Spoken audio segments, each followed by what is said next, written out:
This is an Oregon 75DX. It's a 38063 gauge semi chisel. This was part of a collection of used chains that I purchased. So we're going to go through and try and salvage this thing. The actual body of the chain is good. The drive links are good. They haven't hammered the underside of the drive links or anything like that. But what they did is they decided to cut rocks and continue cutting. So you can see there's a whole lot of damage on it. I'll show you more from the top in a minute. But what they have done that makes this difficult is they've attempted to fix it with a chain grinder. They've come in, they've dug down really deep with the grinder, missed absolutely everything on top. So one of the hardest things to do with filing is trying to hold the file up in the cutter. So I'm going to show you a bit of a cheating way to do it and a quick way of removing a lot of metal. So what we're going to use is 1/4 inch files. They're 6.3 millimeters or 1/4 of an inch. These are generally bigger than any normal file you'd use. Our advantage is when it sits down in the bottom of the gullet, for lack of a better word, they sit quite high. Because they sit high, we remove a lot of metal in a hurry. The downside to this is we don't get the correct top plate cutting angle. So what do we need to do here? This is heavy filing. So I showed a fair bit of this recently, but we'll go over it again.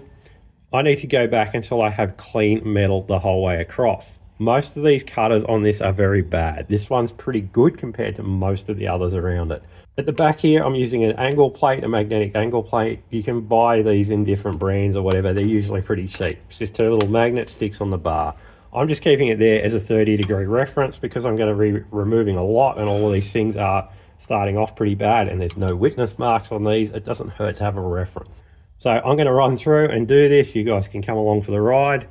We're not going to be seeing anything massively interesting, but I can point out some of the funny damages on this at different times. I should say you may have a hard time getting the 1/4 inch file in there if the chain is relatively new. This thing has been ground, but ground poorly. They haven't removed enough. It barely fits in there. You may not be able to do this on all chains. All right, so we'll start fixing this. This is one that's heavily undercut, but because of the large diameter file, it's very easy to hold it in there at a reasonable height. I might have to be off on the angle at first just so I can clear the depth gauge and then we'll come back. We've got a bit to remove. We need to get rid of that damaged chrome there on the top. So it can be slow initially. Now we've got a groove I can work with.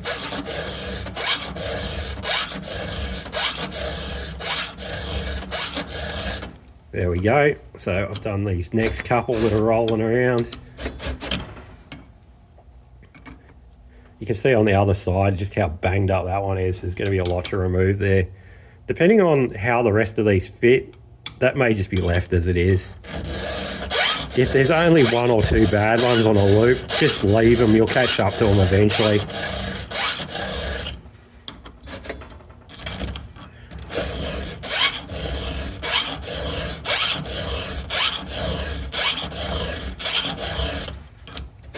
So what will have to happen is I'll probably have to come along with the correct size file when I'm done and actually fix these. Holy crap, can you guys see that? Like,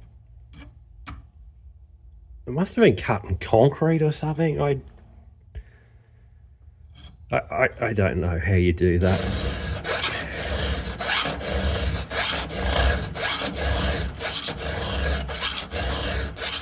You guys may be able to hear that. When they've tried grinding this, they've also burnt the lower section. There was just a hard spot there. Whoop, come out.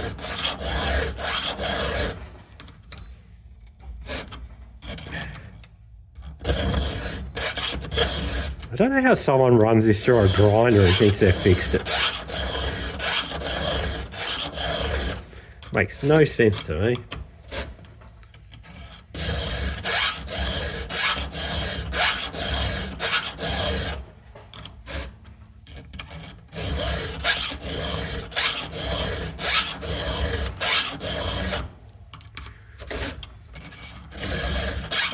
If you're having a really hard time sharpening,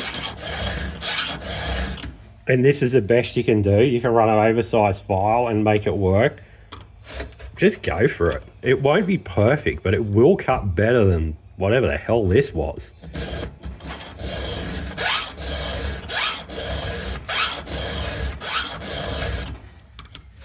There's one I've got before.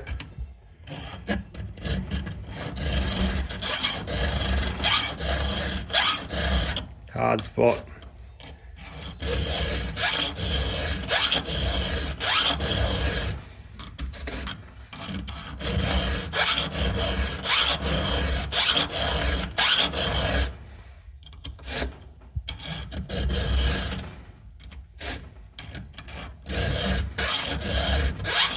You tell these things are all over the shop as far as length. Okay, I filed them before. I'll try and capture some of the other side because looking at it, that's where we're going to be doing the heavy removal. So what I need to do is I'm going to go around with this 1/4" file and just try and clear up all the damage. Then I'll try and work out an actual cutter length that I'm aiming for and come back and sort them out. But I'll do what I can for now. Alright, this side's always fiddly with the light and the camera. You can see, if I zoom in on this for you, you guys can see just how badly damaged that is. A lot of that's just rust that's formed on the corner. But I do need that clean chrome if we want this to hold an edge. I don't think I'll take this all the way back, but I will take some of it off and then we'll try and work out a length when we're done.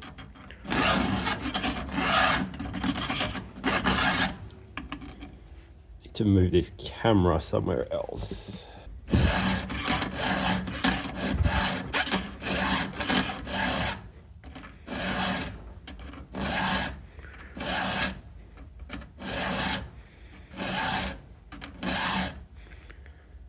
Alright, I'm going to leave that for now and we'll see what the rest of them are like from there.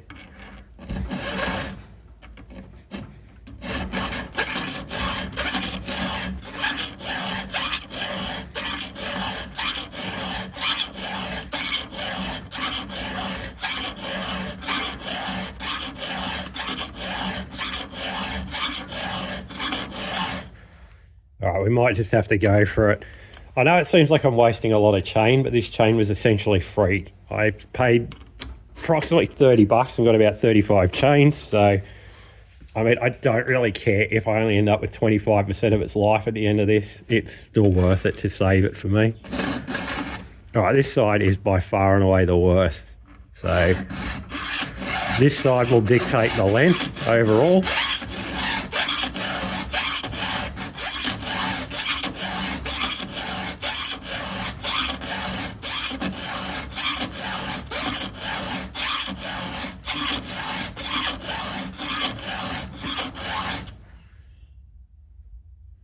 So we're going to end up with about that much on all of them, I'd say.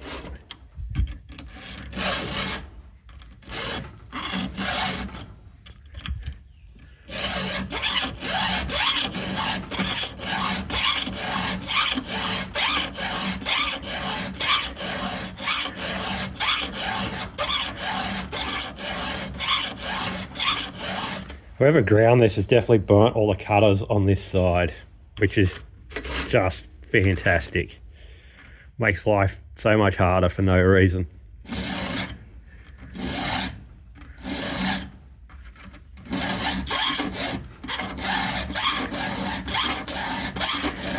There's that hard spot. Cleared it.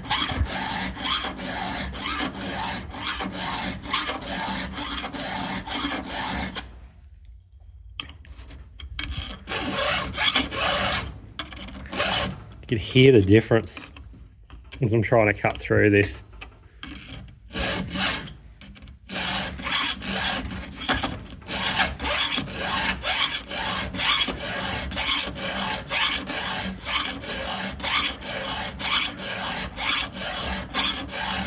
There we go, we're through.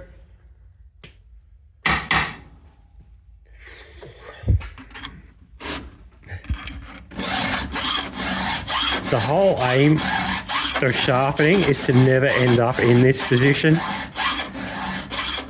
I mean, sometimes shit happens, but you should always try and stop well and truly before you arrived at this point. This is something that they've hit something and then they've kept trying to go with it. This is how you ruin a chain. If it won't cut, you really need to stop. Don't try and force it.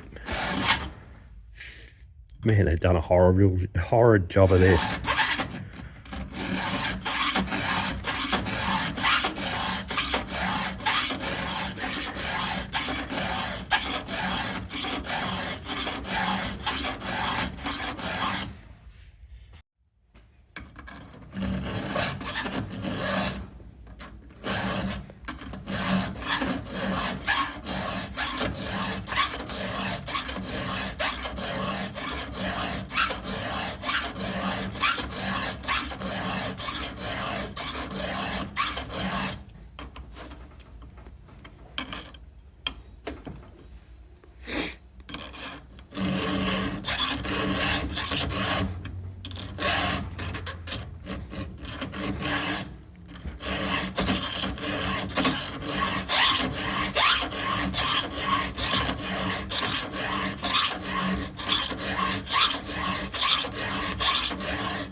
Wasn't my best time.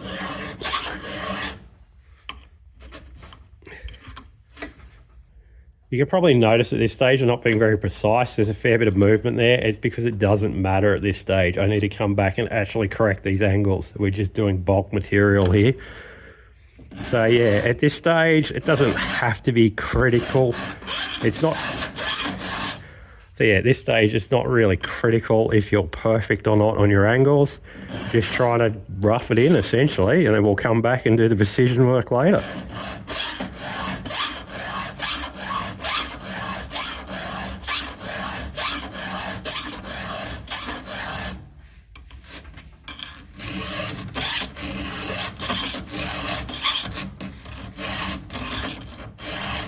Having a hard time getting this file to fit in here due to the way that it was ground before.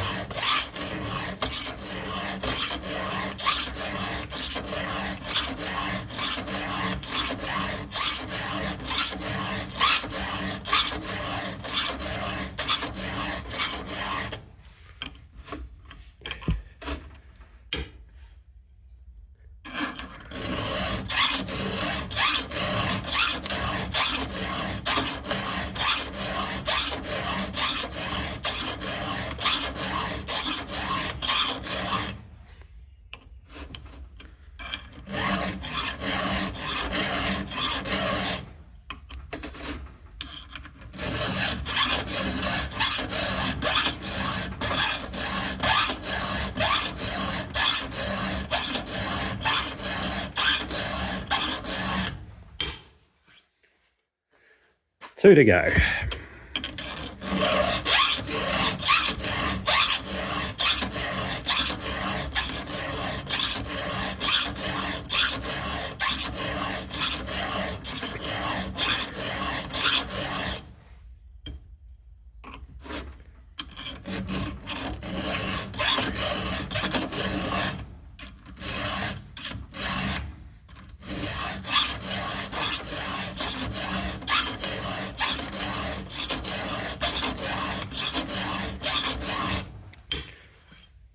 Okay, so made my way around, removed a heap of metal. So that's the general roughing in. Now I know an actual cutter length that I'm going for. It's going to be dictated by this side because it's the worst. So that was the first one that I started on. I left a bit because I wasn't sure, but yeah, it's definitely going to go, so it's even.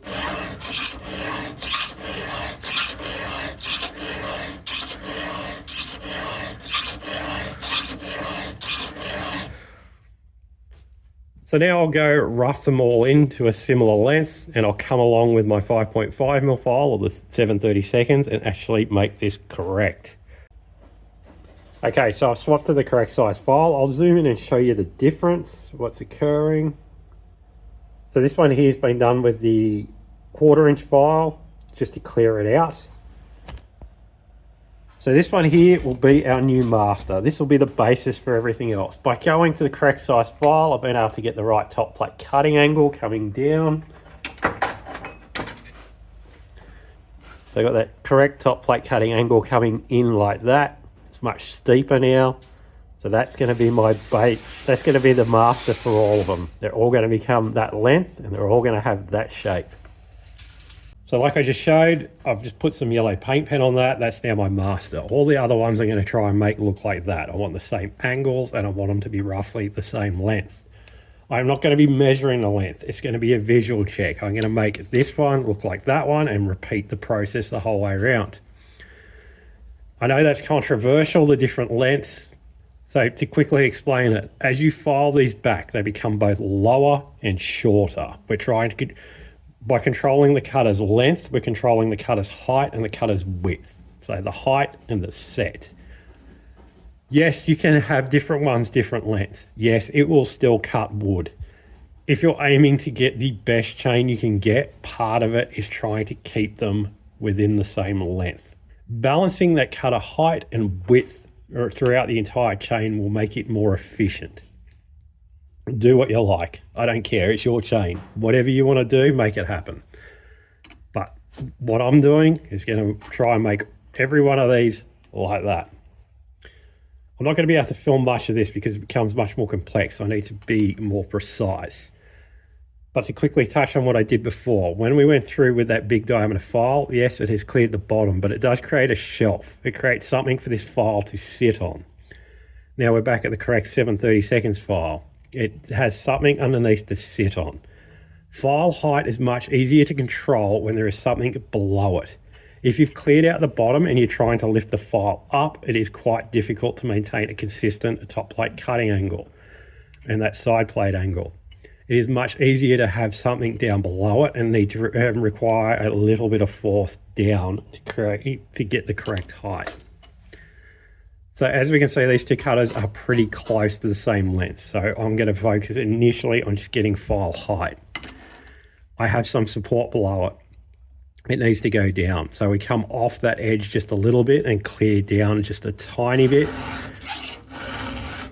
to create the height.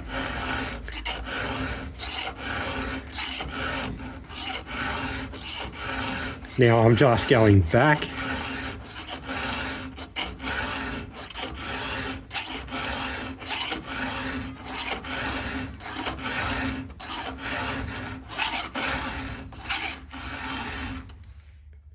That's it. That's what I'm doing to them. This is really hard for me to do, to show you guys on this side, because I want my head to be sort of where the camera is. So I may show more of the other side. While I'm still on this side, the most critical part to make this chain work is getting this file height the same between the cutters. So that's my master. And if we move down one, when we move down one, this is the next one that I've done. The critically important part of this is getting this file height to be the same between them. This was what's going to allow it to actually cut the same. There are going to be small differences. We're doing this for just freehand, but the more precise control you have over this file height, the better your chain will cut. You need to practice being consistent at that file height. The rest of it is pretty irrelevant compared to that. As you can see, haven't cleared the entirety of the bottom because I've left that shelf there for this file to sit on. To get your best visual demonstration of it, you need to get down low and look at it from the inside. That's how you're going to be able to tell that you've got them right. So I went around off camera and just fixed them all up with the correct size file. That's 7/32 or 5.5. They're all roughly the same. All I'm going to do now is go around and set all the depth gauges so they're all consistent. I'm just going to use one of these things and set it at 25 thou. It's likely not going to be right given the cutter length. I just need a baseline to start from. The actual adjustment will be done when I'm starting to cut wood. So that's how I use a 1/4 inch file to try and remove bulk material when you end up in that situation. It's not something I do very often, but it happened on this one. We ended up with a bit of cutter life. It's not going to last forever. We've probably lost over half the chain in this process, but it'll still last a while. We'll get something out of it. So yeah, that's it for today. We'll leave it at that. I'll set the rest of these and go and use it.